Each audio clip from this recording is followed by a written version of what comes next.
Welcome back to another episode of Unicorn Chef. I'm glad that Daniel didn't put his last name on here because I'm just going to call him Daniel.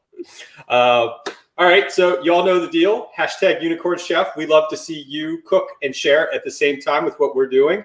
It's always fun to see how the different chefs produce the same recipe in different ways. And tonight, our charity is going to be what, Daniel? The ACLU. So I picked this one because over the last year, there's just been a whole lot of stories of people who are disenfranchised in various ways, financially, socially, politically, really struggling with the law. And I've seen a lot of work that the ACLU has done over the years and months to really sort of drive efforts to provide them legal defenses so that wealth doesn't just buy power in courts, but that they truly can have their day in court that they deserve. And that's something that just really resonates with me, being able to afford people that kind of legal protection, legal rights they deserve. For those of you who are following us live at home, you know how to use the YouTube chat. Feel free to throw your comments, your questions. Certainly the last couple of episodes, we have had a very vibrant chat of all sorts of humor and fun. We look forward to continuing that tradition. Start us off. Daniel, what are we drinking? So I have let me bring it up to the camera. A Riesling from upstate New York, one of my favorite wineries. It's a semi-dry Riesling from Wagner Vineyards. I'm actually going up there in mid-March, hopefully. It is a nice dry Riesling, and it pairs very, very well with Thai, Indian, fish food, the sort of natural spices. I love wine. We have a wine fridge upstairs, and we drink way too much wine. So, no such thing. And how about yourself? I'm drinking a gin and tonic, Hendrick's straight gin. I just recently got all of the Hendrick's limited editions, so I'm working my way through those with a Fever Tree tonic water.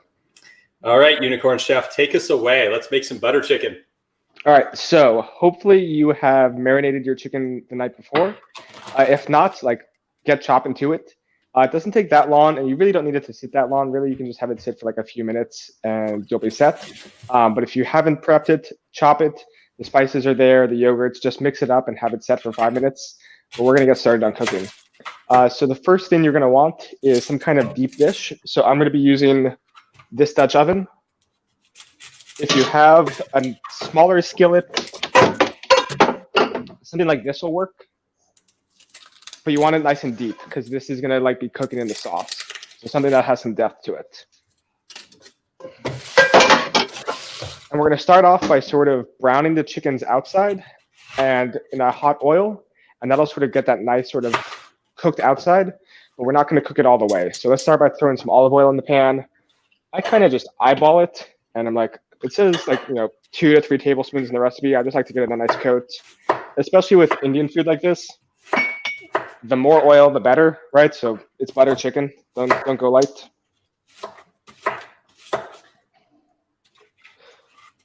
And get that up to a nice medium-high burn or medium-high heat. And once that's in there, we're gonna. Sorry? Oh no, yeah, no, sorry. I was just gonna say. So how I'm doing mine is I'm actually doing butter and olive oil to kind of get that mix with it. Yeah. And once this is up to a decent heat, we're going to just throw the chicken in and have it sizzle for about 3 to 5 minutes per side. And you don't want to crowd it too much. You want to give it space because you're going to be turning it over. So you may do a couple batches. So I'm going to get a plate so that I can transfer them when it's time. So you picked this recipe because you just like the convenience of being able to quickly throw something like this together. It's delicious. Your wine bottle's in front of the camera. Oh, sorry about that.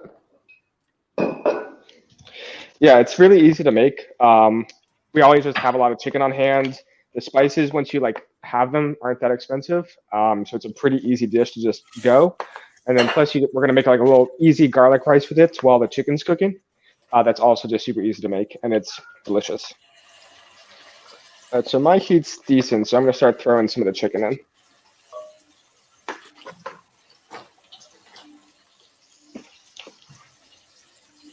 So I'm probably gonna have to do 2 batches. So I cubed mine to get more surface area for the marinade. So mine's gonna be pretty quick. And it's nice with the marinade and the sauce on this. You don't have to really worry about the chicken drying out like you normally would when you cube it. Yeah. And again, you don't have to worry about it cooking all the way through because we're going to cook it again later, or finish cooking it later. Yeah, we're gonna let it simmer in the sauce to cook all the way through, right? Mm-hmm. Yeah, that's correct.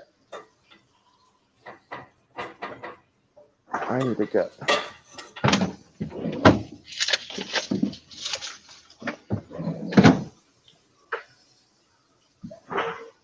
So where did you and I first meet? So we first met at a TACCon, the in-person one. Was it the first? Yeah, it was the first at TACCon. No, it wasn't the first. The second one. And I gave a talk on purple teaming with the CISO Priceline, Matt Southworth. And you managed to convince me to let you sneak into our interview that we were doing after our presentation in your unicorn onesie there. All right. I want to set the record straight on this. Okay, so Miter asked me to show up to a TACCon with the onesie. And it was particularly Katie Nichols who was advocating for me to wear the onesie. And then a few of them wanted me to jump in. So the speakers, after they got off stage, they would go and do a short sit-down televised interview. And they wanted me to be as the unicorn to go and like do stuff to make it funny. And I told them, I was like, I'm uncomfortable doing that because like the unicorn thing is funny and everything. But the second it like starts to rain on someone else's parade is too much. And so I was like, I want to ask I need to ask permission before I do this because it's their show and me coming and intruding it isn't okay. So that's where I first met you, was approaching you, like, hey, so Miter wants me to do this. Are you okay with it? And if you remember, we choreographed the whole thing to make sure that it was the right level of funny, but not being intrusive. Yeah, we got the camera angles down ahead of time, so it wasn't a surprise per se. Luckily, Matt also has a good sense of humor about it, so we were all fine with it. I thought it was funny. You can still find it online, I think, during their on their YouTube channel. So what I'm doing right now is I'm just flipping the chicken. Now that it's got a sort of nice char on one side, in order to get that sort of evenly cooked on both sides. I'm going to turn my heat down a little bit, and I'm also going to add a little bit of butter as well.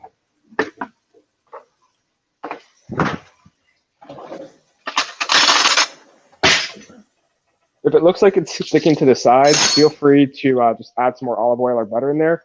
You really can't overdo it with the oils and butters on these kind of dishes.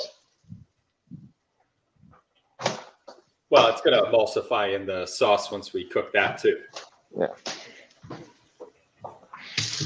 Plus, I just like butter. Butter, butter, onion, and garlic is the holy trinity, and you can never have too much.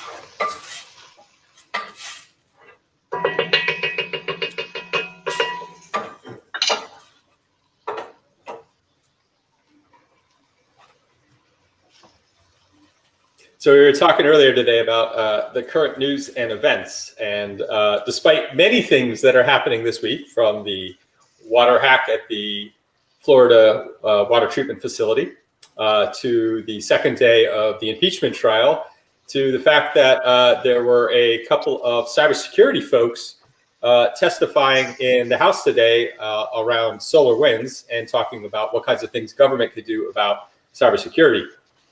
And one of those is a friend of mine, Dmitry Operovich. And for those of you who don't know, back in 2018, Dmitry advocated for this concept. I'm going to interrupt real quick to show this is kind of what you want with the chicken. Like a little bit of browning. Oops, hold on. There it is. There you go. Just like that. It won't be cooked all the way through, but that's the kind of like color that you're looking for. All right. Sorry, back to you. Nope, brown chicken is way more important than anything we have with U.S. government security, that's for sure. Probably more effective, too. Definitely more delicious. So I don't know. Have you seen Krebs? I loved his smoked tomatoes. Actually, that would have been a perfect way to do this. Oh, that would have, yeah.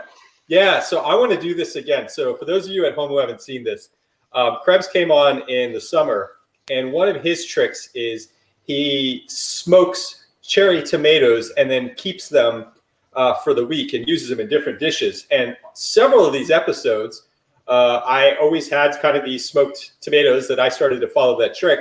And then I would introduce them to just bring a little different approach to what we were doing on the show.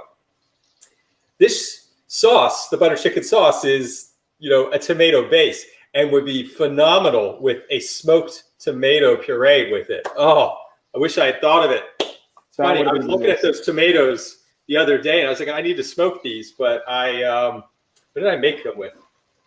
Oh, I threw them into a chili that I was repurposing a mesquite smoked pork that I made from the Super Bowl. Fancy. Darn it.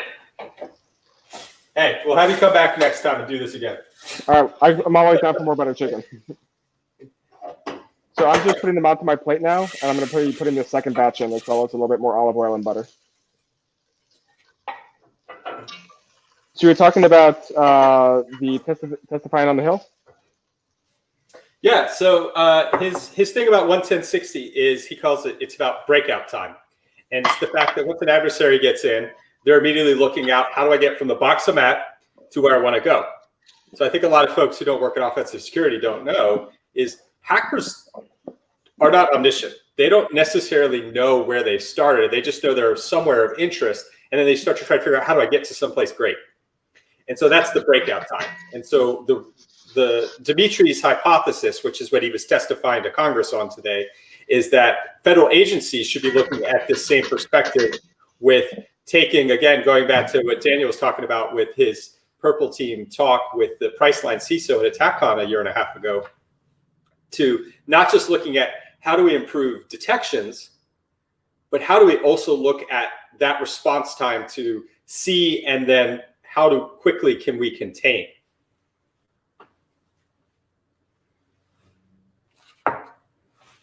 Yeah, that's one of the things our CISO is asking us about recently is, time to contain for incidents. And it's like, well, you really have to know when it started. And that's a tough thing to be able to say is like, well, what was the sort of first indicator when we would have been able to know that this was a breach, right? Is it when they started scanning? Was it when they were testing our email servers to see if their payloads would bounce? Like, how does that sort of, how far back do you go until you say okay, this is when we should have been able to identify this as a breach-like behavior? I say it's once they get access, right? Everything before that is an awareness, but until they have access, there's nothing you can do. That's the part you can control.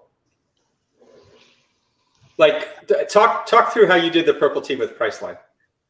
So the way we were doing Purple Teams with Priceline was we always sort of simulated. It was a very sort of on-box kind of approach. So we would sort of drop an agent on the box, Mac OS, Windows, Linux, and sort of say, okay, now that somebody has code execution, what are the kind of things that they can do? And sort of, simulating adversary activities based on MITRE ATT&CK, threat intel reports, et cetera, trying to both test atomic techniques as well as attack chains, because some of them are a bit hard to attack on your own, right? You don't want to just look for LS, right? It's LS in context of other things that could be considered unusual. But I guess the reason that I asked that question is a lot of the things that I'm looking at now are sort of more SaaS-based, right? And if you're talking about, okay, well, how does, somebody getting access to, a GitHub token that provides some read access, right, to a repository? Would that be considered access? They can't do anything with it, but it's still something where it could be considered breach material. Mm-hmm. Yeah, no, I'd say that's in scope. Yeah. So his point was that agencies need to be doing a better job of sort of recording this data, or they're not even looking at it at all. Oh, I mean, nobody's looking at this stuff, right? When you think about what we've been doing in this field for what, 1-2 decades, it's mostly been like, did you catch me or not? And most of the time it's not. And then there's, the log book of, well, here's what you should have fixed, right? Which is why, what you were doing at Praetorian with Purple Teaming was, well, let's do that collaboratively. Let's go with Priceline and let's help you step by step work through this in a stronger way. But mostly what you were looking at with doing that was you were improving detections and tuning. Hey, you've got tools, you've got things, you've got processes. Let's fine tune those to make them better. This is saying, all right, let's take the next step and let's put that on a time basis. So I was wondering, one of the things that I like about recently, pen tests were the okay, we'll do a pen test, and then we'll also see if we can detect you. And then the industry got on a little bit and like, okay, well, maybe pen tests are for protection controls and purple teams are for detection controls, and then maybe red teams are for response. But the nice thing about pen tests and purple teams, right, is you can sort of continuously execute them. You can do sort of atomic tests looking for specific controls. But response, I feel like that's a challenge to figure out how you would put it into that kind of bucket where you can apply those sort of continuous testing without having your analysts' feet to the fire the whole time.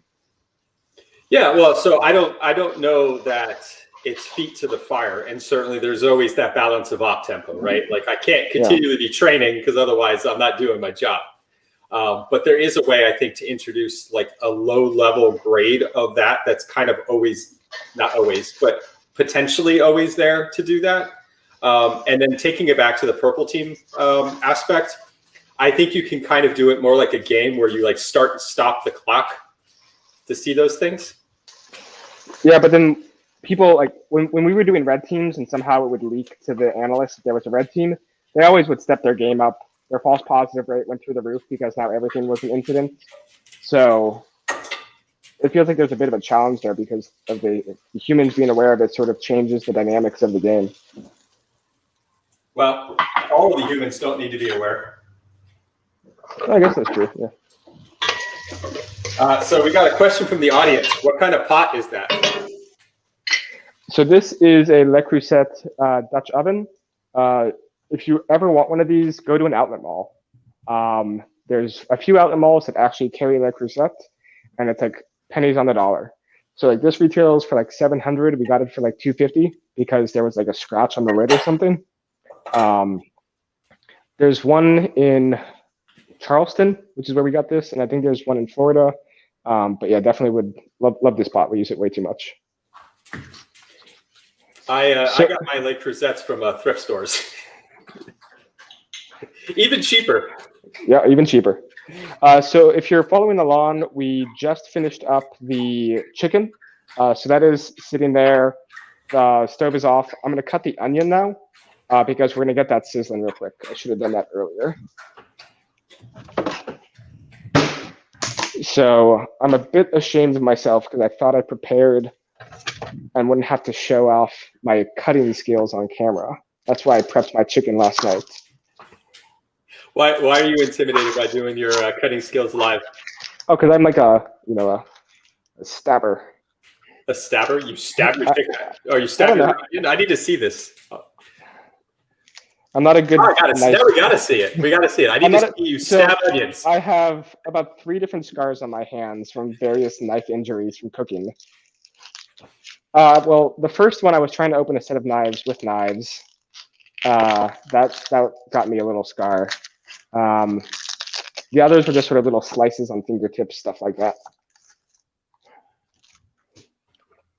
Mostly burn injuries. I have a lot of burn injuries from the kitchen. My fiance was like, "Are you sure you want to do this?" I want to see the Alfred Hitchcock style of cutting. Yeah, see, that looks normal.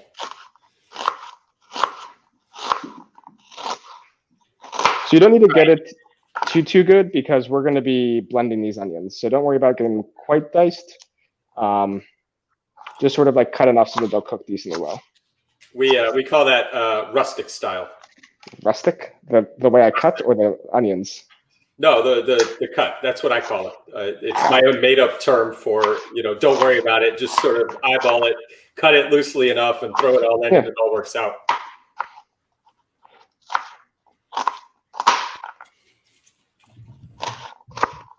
So I've got my onions cut. Lighting's not great. And I'm just going to throw these back in the skillet. You don't need to clean it out. Just kind of, you're just going to cook in the juices. Let's see what else. So you're going to add your ghee if you have it. If not, butter and oil mixed together. Already on it. Olive oil and butter again. So let's see. My For those of you at home who haven't watched some of the other episodes, particularly the one we did with our one couple episode with Chris and Darcy Villasenor, we talked about butter and olive oil and how the two complement each other to give you this like really perfect oil base. Doesn't smoke, doesn't turn black.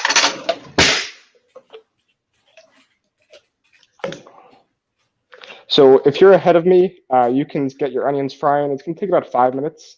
And then, let's see. You're also going to want to get your garlic and your ginger ready.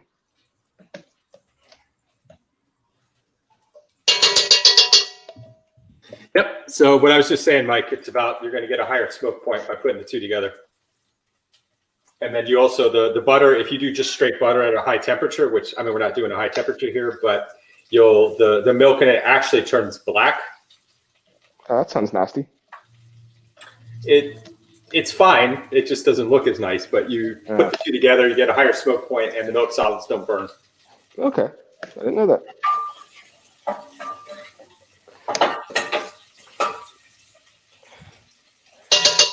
Yeah, my fiance is actually the cook, but she's the one who's stuck in class right now. She's in her MBA. She's doing an online MBA in the other room.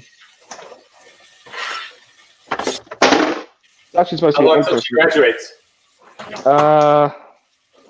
Like a year and a half. It's a part-time MBA. It was supposed to be in person, but you know, nowadays what is in person? but everything's fucked up. Yeah. What was that comment about being a CEO with an MBA? Oh, I don't know that one. Oh, I thought that's what you were saying. Sorry, misunderstood. Oh, no. Where's she going for her MBA? She's going to UMD right now. They've got a part-time program, and actually, the reason we liked it was their on-campus program. They actually had one in DC. So we live in DC, about 20 blocks north of the White House. And the MBA program was actually in the Ronald Reagan building, so it was a really easy metro ride right over there. So I got my MBA from the University of Florida, and it's when I lived in Florida a long time ago, and it was a partial program. So this was back, like 05, 06. And so most of the classes were online, but I would go there for the start of each semester, and then I would come back to take exams in person and then start off the next semester. And the best part about it was that was when we had Tim Tebow. So I got to be a part of, I mean, my alma mater, we never won anything. So it was really nice to win multiple championships in football and basketball. That was a new experience for me. That was what I remember from my MBA. Yeah, I remember those were good years for Florida football. He didn't play for the basketball team, did he? No, but the basketball team also happened to win. Okay. I remember he played baseball as well. I didn't know if he played basketball too. No, he did not. He didn't have the coordination. I feel like I think he would have looked like an incredibly awkward basketball player for a large white man. And he wasn't a big enough big man to be a big man? I really think the NFL screwed him. I think he should have gotten a better shape. And I'm not saying that because I'm biased as an alum. I really think that was something that could have gone a lot better. I got my onions far enough that I'm stirring in my minced garlic. Okay, yeah. If you're ahead like Bryson is, stir in the garlic and the ginger, and also get your spices ready. We're going to be using the coriander, the cumin, and the garam masala.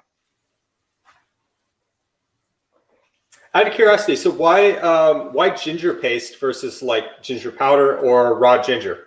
That's an excellent question. I don't know the answer. I do know that Christine, my fiance's roommate, is from Nepal, and if she found out that we were not using ginger paste, she would fly back here and whip our ass. So she said ginger paste or bust. All right. I like the pastes because they just last longer. Although ginger root does last pretty long. It may be more traditional. I'm not quite sure. I was actually over in Nepal almost a year ago to the day. What were you there for? Actually, that was December, so it was a little more than a year.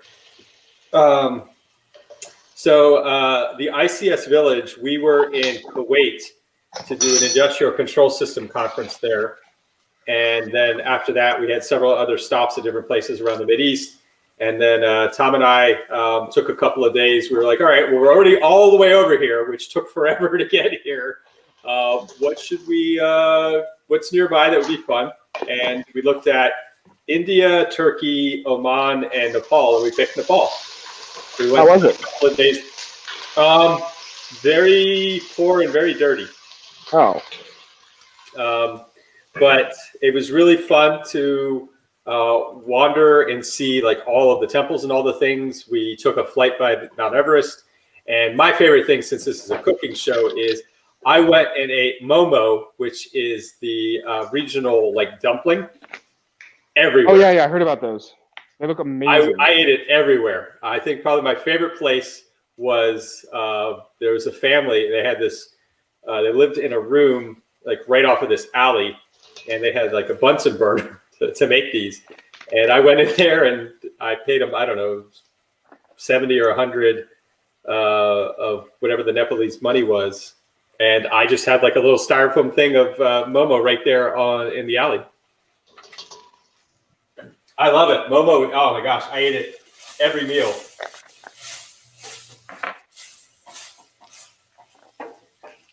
Yeah, I've seen, we've watched a few food travel videos recently because obviously we can't travel. And I think one of the people we watched went to Nepal and it was just like, oh, these look so good.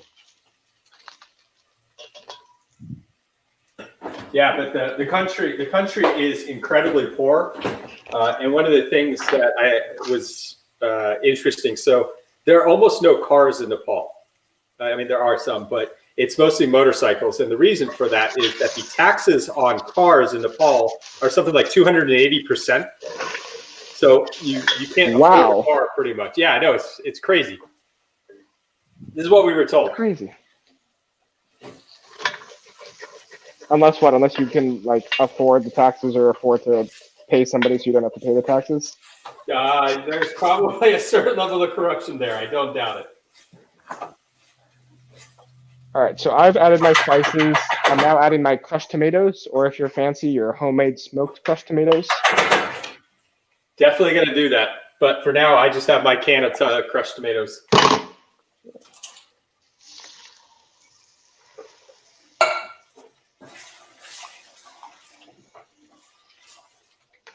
I think this is about when we're going to start making the. You already added the spices? Yep, I've added the coriander, cumin, and the garam masala on top of the onions with the garlic and the ginger. Now adding the crushed tomatoes and chili powder. And the chili powder, this time you can feel like you can get a little wild. This is really just for additional spices and taste. So if you want it more spicy, add more. If you want it less, add less. I just kind of eyeball it at this point. Well, the other thing about sauce is you can taste and go. Yeah, at this point, all the chicken gunk is cooked away. So give this a nice mix. And you're going to let this simmer a little bit. So you don't want to turn the heat down, and this is going to take some time. And I also have just a little bit of salt because salt.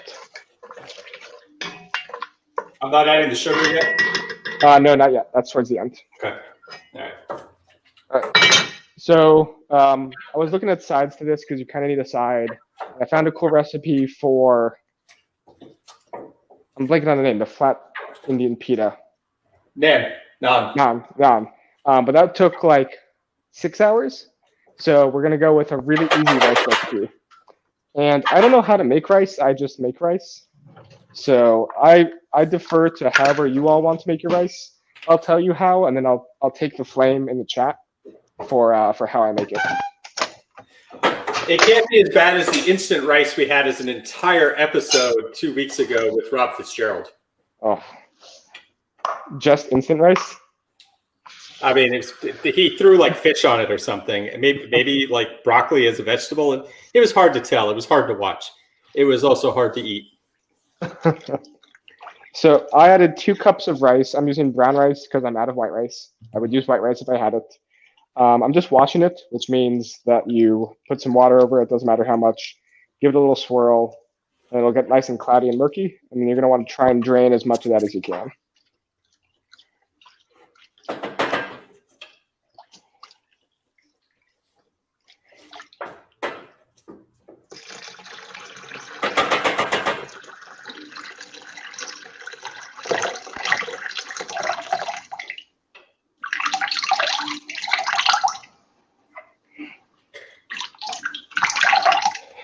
Yeah, so I was telling Bryson before that we got started that I've been kind of offline from the news recently because I live in DC and it's been a busy time for news here. So he's been catching me up to speed on everything. And I heard about this water hack via Twitter, but I have no idea what the details are of it right now. I just know that somebody was like, some people are like, it's an act of war, and other people are like, you're crazy. So I have zero details other than that, you know, it got people uppity. And everybody's an ICS expert now, of course. As the co-founder of the ICS Village and having literally demonstrated this exact same thing for the last 4 or 5 years, I think I get to actually say I know what I'm doing. Okay, so what happens? Sure. So for those of you who want to sit down with your lovely dinner later on NBC LX, I guess LX is their millennial channel. I don't know. Somebody said, "Do you want to go on the air?" And I said, "Yes." You can watch the televised broadcast on this, but here's the short thing that would happen. Somebody logged into TeamViewer. So a lot of you probably recognize TeamViewer from a traditional IT environment. It's just remote desktop software. And so there was a login in the morning, and then somebody logged in the afternoon, and there's the water plant operator who's sitting there and looking at this. And you could just see the login, and then he sees the cursor move across the screen. And then so if for those industrial control systems, it's not like you have to do anything complicated. It's not like I have to memorize obscure PowerShell commands to do something. You have what are called HMIs, human machine interfaces, which simplify everything that's happening in the environment. So screen just went over there and was like, oh, I'm just going to increase that additive to this number. And it was sodium hydroxide, aka lye, which is used in water processing to clean it. And they raised it to a ridiculous number and then logged out, and that was it. The operator watched all that and was just kind of like, doo-doo. And that's the incident that happened last Friday. Now, some things about this. One, this was in a place adjacent to the Super Bowl in Florida. So whether that was on purpose or not, we don't know. The person that was doing it, or people, we don't, of course, don't know that, this was most likely just an amateur opportunistic thing. So it came out today that the password to TeamViewer has been the same password for everybody forever. So this could be one of those things like, who knows how many different people had access to that password. Or again, it could have just been somebody on Shodan who saw an internet accessible device. I was like, oh, I'm gonna play with that. Oh, this looks like fun. And the next thing you know, we're in a very vanilla version of War Games from 1983. The movie War Games. And then how did then this got out and now everybody's like excited about it? Yep. For one reason or another? Yep. It's pretty much that is the entire story. And everybody is sort of mystified. They're like, well, I don't understand. Like there's probably like thousands of people who work at that water plant. And it's like, no, there's probably like 1 or 2 people who work at the water plant. And then people are like, oh, huh. And then like, well, how can they have such poor cybersecurity? And it's like, these aren't cybersecurity experts. They're plant engineers whose job is to make your water come out of the tap cleanly. That's what they do. And so it's just, I think that's been the mystifying part, is this is a part of like, oh, this is like that. Everybody keeps waiting for the cyber Pearl Harbor. This is the closest we got. And this was it. This was the fluff of like, poof, and everybody's blown up about this story. They're just flabbergasted that this is how it actually works. I know you probably think there's like way more to it, but no, there's no cyber war. There's no cyber attack. Yeah, I thought it was some story where like it got into the water supply and like people were sick and they tracked it down through the tubes. No, just okay. Nope. Such a non-starter. I mean, if you want something like that, go watch the Batman movie where Scarecrow was trying to put whatever that special ingredient was from Ra's Ghul to take over an entire city. That's the closest we got to that kind of fun. So on the rice, I used 2 cups of dry rice and 3 cups of water. I'm going to wait for it to get to a boil and then cover it. And then once it starts boiling, turn it to a simmer. I don't know if it's right, but it turns out okay. So I just want to comment to Tony, who made a comment that systems were probably 10 to 20 years old. This is my long-running joke about industrial control systems, because most folks have never seen one, right? You probably read about, well, like a PLC was involved in Stuxnet, but I don't really know what a PLC is. The biggest difference between what you see in a regular IT environment and ICS, if the computer is at least 20 years old, it's ICS. They don't have authentication. They don't have encryption. They weren't built to patch. They are just custom-built electronics to do one specific thing that affects your physical world. That's industrial control systems. That's it. You now know everything you need to know. Yeah, it's one of those things where they've somehow made it seem more complicated than it actually is. Where it gets complicated is the obscurity and the fragmentation in the market. So there are custom protocols, there are custom operating systems, there's custom commands, right? So if I have this particular PLC, it only speaks DMP3 and in this particular way because it's Siemens, whereas this other one, like that's the complexity of the environment. Is it's just a lot of very specific things that are custom built, and unless you've seen them, you have no idea. So it's not like it's rocket science. It's just obfuscated because it's so obscure and fragmented. That's it. So you're saying security through obscurity is valid? Is not valid. Doesn't work. Seen time and time again. Cats, on the other hand, do provide security. Why are your feet wet? Exactly. This is one of our cats. What's their name? So this is Theodore, aka Theo, aka the Theo, aka Chonkers, because he's heavy.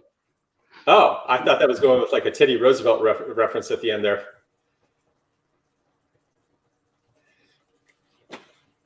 All right. Well, he's on chat to wash his hands. Let's see what's going on in the chat.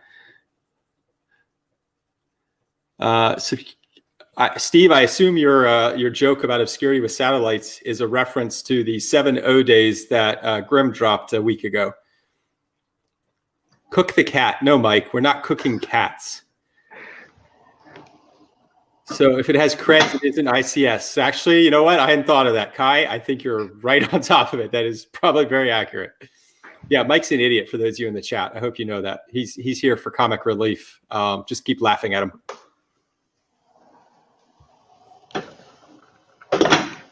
And check out his episodes the last 2 weeks because they were incredibly funny. Well, the first episode was incredibly funny. I felt really bad that I chewed him out after the first episode and said, this is a cooking show. It's about cooking. And then he looked like a beaten child for the next one. But that was kind of funny in a sort of like broken, vase kind of way. Yeah, it's a more like dark kind of humor. I already fed you. So we've had this sauce going for quite a bit now. Mine looks pretty dark. I'm going to bring the camera over so that people can see kind of what we're dealing with. Oh gosh, wires.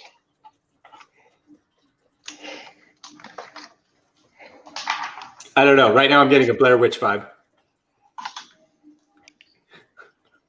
Next thing we know, Daniel's going to be standing in a corner. I'm going to be floating in a corner.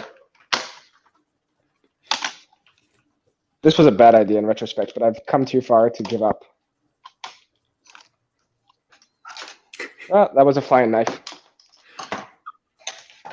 Note to self, don't put your knives near your cables when you're doing this kind of event.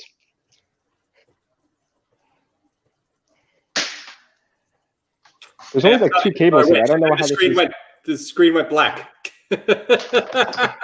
Your sauce is dark red. We got it. Oh, there we go. Okay. Yeah. Nice. I feel like a trapeze artist looking down at food. There we go. Okay. Yes. Yeah, nice. Oh, the camera was upside down. That's why. We're gonna go with the standard built-in camera for the rest of this.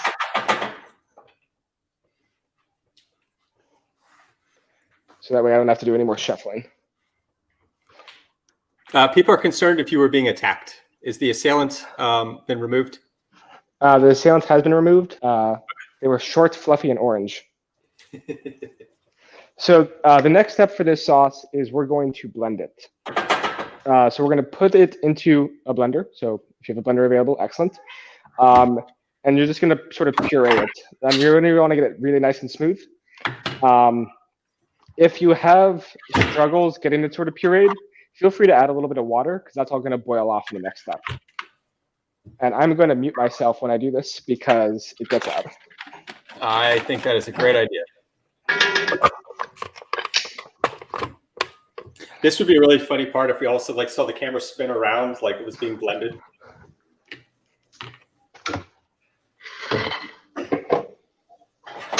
Oh, so the one struggle with these pots is that they're heavy as sin. Yeah, you look like you work out. Stop complaining. Like if this was Mike, he'd probably like have pulled a shoulder by now or something. It wouldn't be so bad if they weren't also scalding hot. That's the real risk. I can't afford any more burn injuries. How often have you been burned? Is this why your fiance does all the cooking? Because yeah, I've had two visits to the hospital for burns, and then just a few that just required home care. All from cooking. Okay. Why? How? What? Well, you know cast iron skillets? Yeah, I'm very familiar. Oh, you grabbed it. So apparently when you bring them out of the oven, they stay hot, even if you aren't in the oven anymore. And yeah. So I grabbed one that was full of chili, and I moved a few feet before I realized it was hot, and then I had to move back, and it was a nice deep burn. And then the other was a pizza stone we were doing some outdoor pizza grilling. I'm going to mute myself. I'm just beginning my blend. Yeah, no, I've certainly grabbed a hot pan before, and yeah, you're right. Those iron skillets will get you, but I don't know if it's reflexes or not. But I immediately let go, and I've never had anything that required a hospital. So I'm sorry to hear that. That's truly painful. Nice and blended.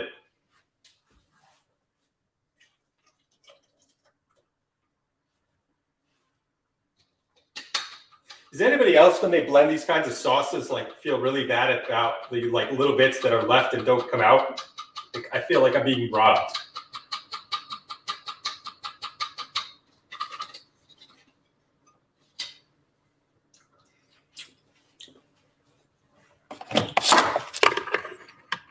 Lost video. Who lost video? I don't know.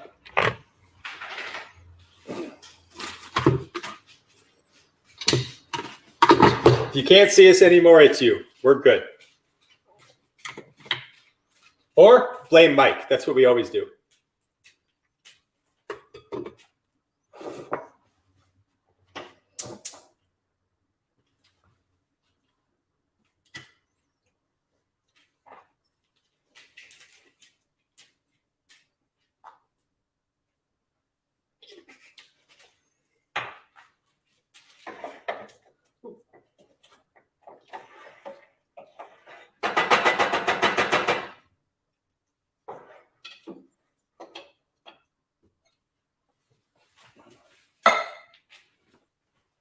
All right, let's see what else is going on at home.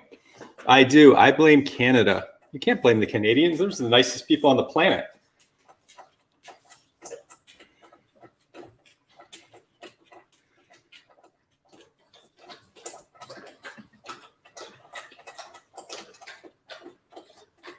Out of curiosity, how many of you at home would want a unicorn apron if I made those available?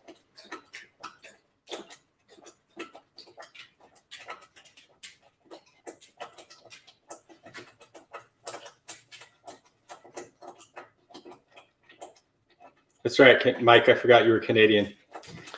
It's strange to be offensive when your culture is inherently inoffensive. The exception proves the rule, right? He sure does. Whoa, my sauce is popping. It's too hot. So after your sauce is nice and blended, so it took me a little bit because my blades wouldn't catch. You're going to put it back in the same pan that we've been using this whole time. Another reason I love this, not a ton of dishes when you're doing it, except, the blender, which is going to be a pain. So you get that in there. You're going to turn on the heat again to a nice low heat. And we're going to pour in the, What's next up? The cream and sugar. So the recipe that I got this from used a cup of cream, and it came out awful.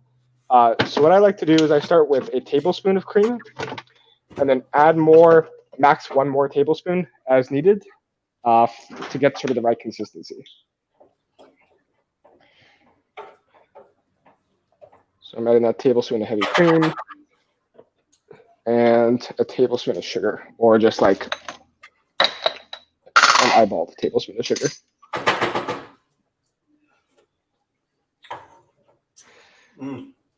Have you ever thought about doing it with coconut milk instead of cream? Ooh, I have not. That's a good idea. I may try that next time. This is one of our like go-to dishes because it's become so easy, along with like a cast iron pulled pork recipe.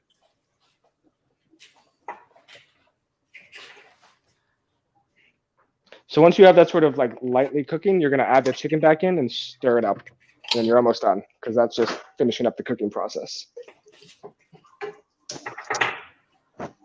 And I'm gonna get that done before I go and check on my rice, which is still cooking. So I'm just mixing it up.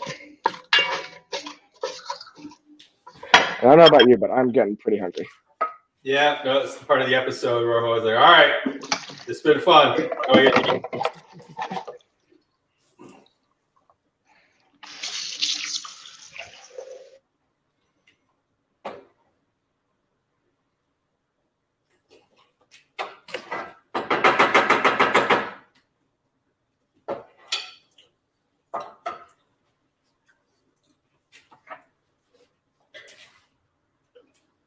Okay, so I have my chicken going. Got it on kind of like a high simmer, and I'm mixing the sauce, and then I'm gonna check on the rice in a second.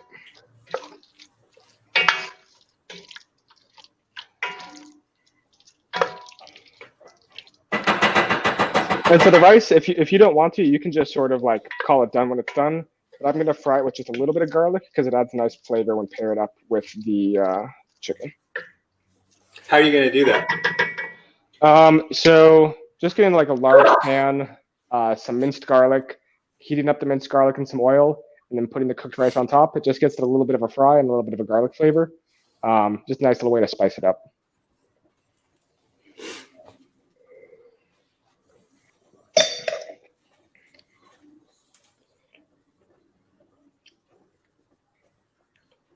So it's going to take about 8 to 10 minutes until the chicken's cooked through. If you want to use a meat thermometer, you can as well, especially because it's kind of hard to tell with the colors. And it also depends on how long you cooked it during the that first cooking phase. I don't know if my rice. You do a meat thermometer in the chicken and the sauce? You can, yeah. I've never heard of that. I just stab cook it until it kind of seems done. Yeah. So the last time we did this, I undercooked it like just enough where it was like, this is white, but it feels undercooked. So I'm gonna stay on the safe side this time.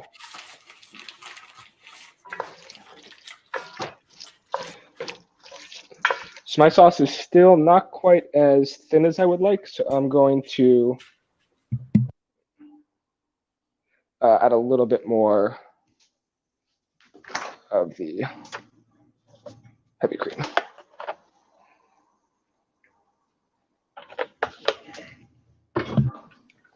You got 2 tablespoons of heavy cream now? About 1.5. Let's see, I may have messed this recipe up. Yeah, I messed this one up.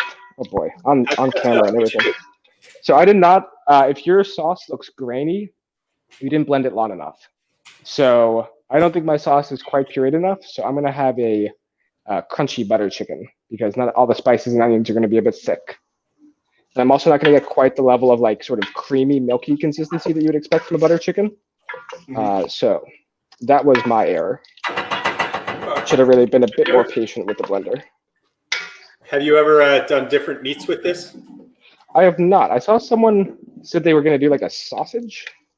I don't know how that'll work out, but you could. I was thinking maybe like a lamb would be nice with this. We found like one good lamb place, but yeah, that sounds like the only other kind of meat that I would potentially venture to do. And for you vegetarians, you can also do this with the tofu.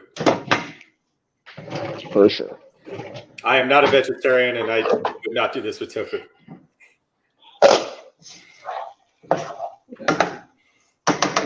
So brown rice, I've always found takes a little bit longer to cook. So if you're at the place where you're sort of just waiting on your chicken to cook, feel free to just fry up some garlic, just like a little bit, like a tablespoon maybe of minced garlic. Have it cook for like 30 seconds or so. And then just throw some of the cooked rice on top, have it fry for like another minute maybe. And you'll just have a nice little garlic flavored rice to pair with your food.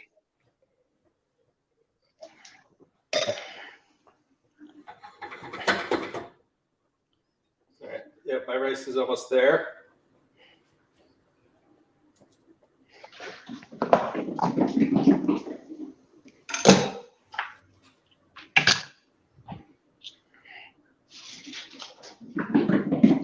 My fiance is asking when the food is going to be ready. And I'm letting her know about the disaster that I'm about to serve her. Oh, she's gonna love it. Well, she's gonna be like, remember last time when you didn't blend it enough and now it's worse? But now people know that at home. Yeah, the unfortunate part with this step is once you've poured it over the chicken, you can't really put the chicken back in the blender because then you're just gonna have pureed chicken. So yeah, that doesn't sound very good. I mean, if you're on one of those like liquid diets, this is like that'd be the perfect next step. But I'm trying to stick to solid food these days. Ever since I hit like 6 months or so.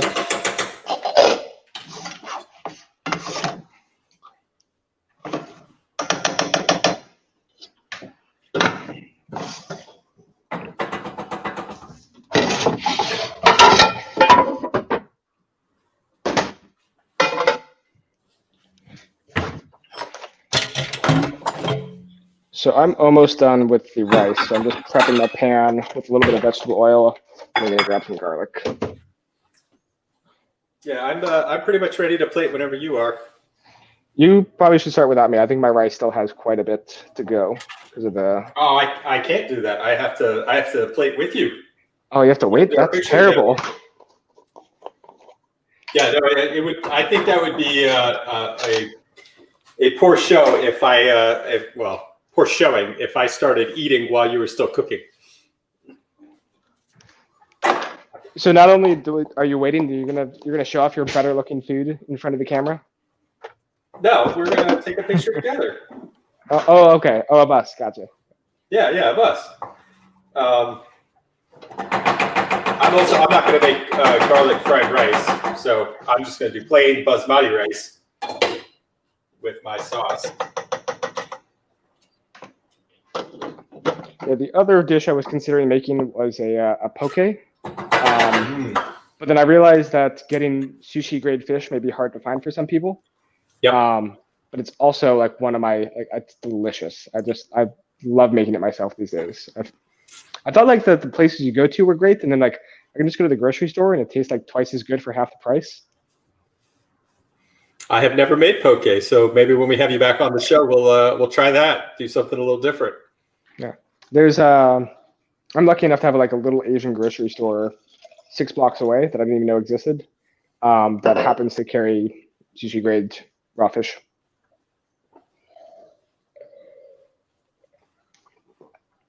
I mean, more importantly, I'm almost out of alcohol. That's where I'm suffering now. Well, you had that whole bottle of gin, didn't you? I didn't drink the whole bottle of gin. I made myself a gin and tonic. Well, the best thing to wash down a gin and tonic is a second gin and tonic. I already had to. Well, the best thing to wash down a second one is a third one. Instead, I've got to move over to a Southern Tier Brewing Company Lakeshore Fog Hazy and Juicy IPA. Hazy and Juicy. That's our new nickname for Mike.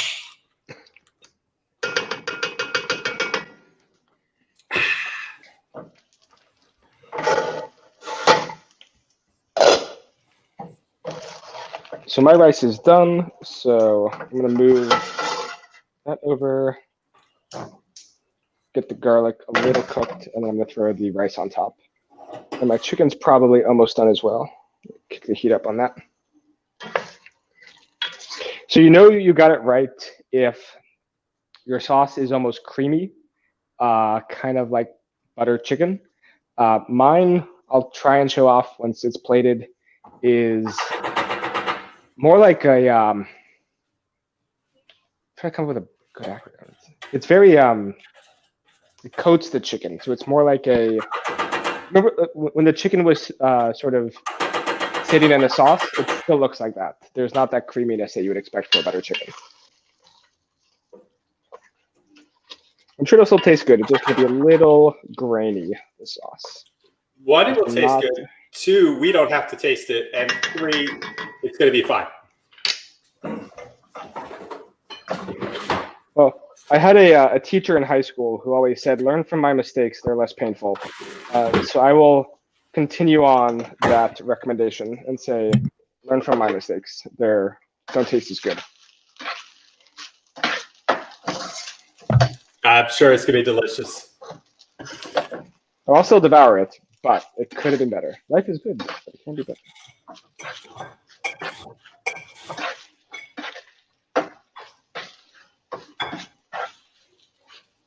So I just had a little bit of garlic, adding it to my rice. I'm gonna mix it up and cook it for a bit. Then I'm gonna double check that the chicken is done.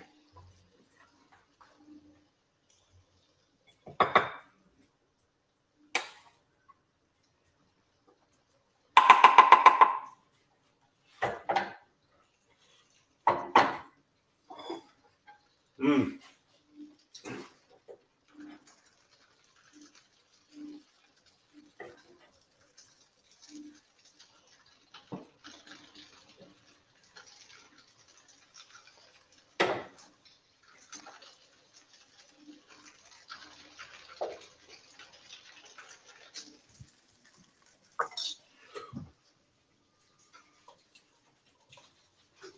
All right, I am ready whenever you are. All right. Let me cut one of these open. I'm not quite sure if they're done yet.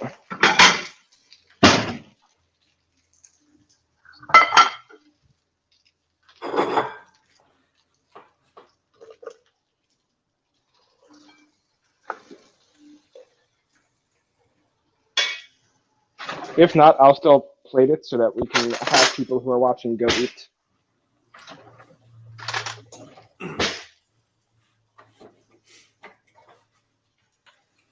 I mean, they wouldn't mind watching you struggle for another 5 minutes. I mean, some of them. Oh no, this is like still pretty pink. This is going to be a bit. So I'm going to add also a little bit more coconut or heavy cream to make sure it doesn't dry out too much.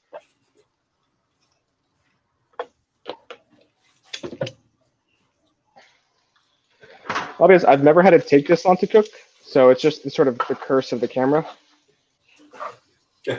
We talked about that. I told you it's funny how you do these things, and then when you get on, it completely changes.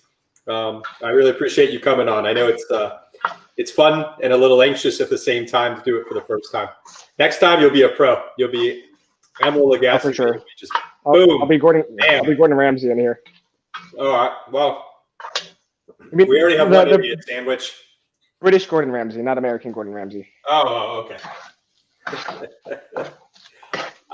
I didn't know there were two of them. Well, if you watch his British stuff, he's a lot more like nice, I guess. You mean he does entertainment? Yeah, like he actually does like like his YouTube channel is almost relaxing with the kind of stuff when he cooks it. And you're like, Gordon Ramsay relaxing, what? But then it's like, oh, it's just like with those nice kitchen noises. He does that sort of a softer voice. Hello and welcome to my kitchen. Maybe not that kind of softer voice. Would you like to taste my chicken? I can see you've had 2 of the gin and tonics. Mmm. I'm like this all the time.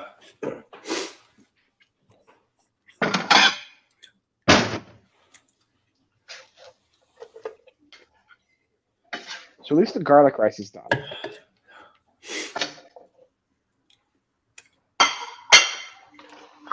So I think the other reason the chicken's taking longer to cook is, like I mentioned, it didn't have a sauce to cook in.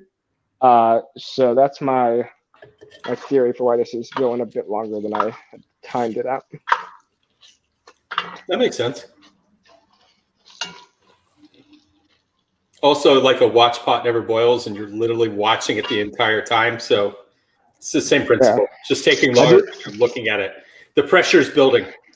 I do that off camera too, though, because I'm just so hungry. I just want to eat it.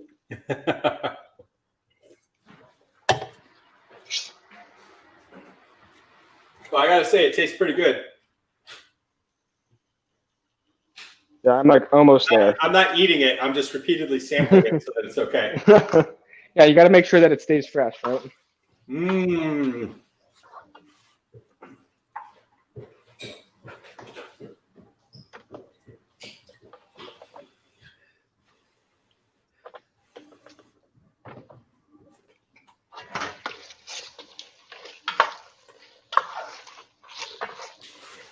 So I'm just adding a little bit more heavy cream to thin up my sauce a little bit. I may do water as well.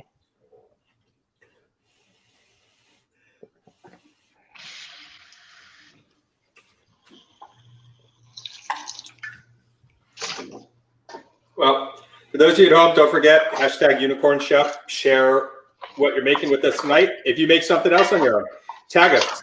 For those of you who don't know, that's actually how I find a lot of the chefs is I look at the hashtag. If somebody makes something delicious, I'm like, hey, you want to come on the show? And then tonight's charity is the American Civil Liberties Union, ACLU. So please feel free to donate. Let us know. I kind of keep an informal track of the amount of good that we've done with all the charities over the almost year that we've been doing this show.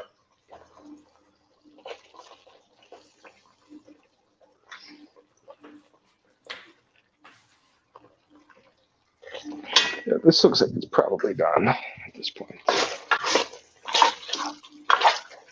So let me grab another one, cut that open, and see if it's still as pink as it was. That looks good. All right, let's plate this.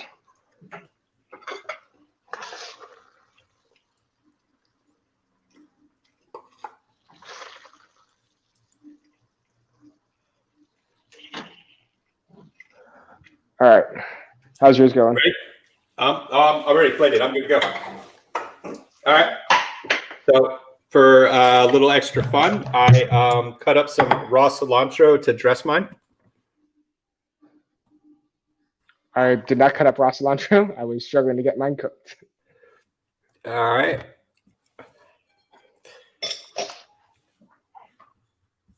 Now get your face in there.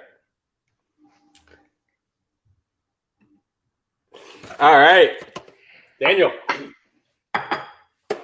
thank you for coming on and helping us cook a delicious Indian butter chicken. Our charity tonight, like I just said, is the ACLU. Any final words you'd like with the audience? Learn from my mistakes, and I hope you enjoy the dish. It's yummy. Enjoy it. And see y'all next week.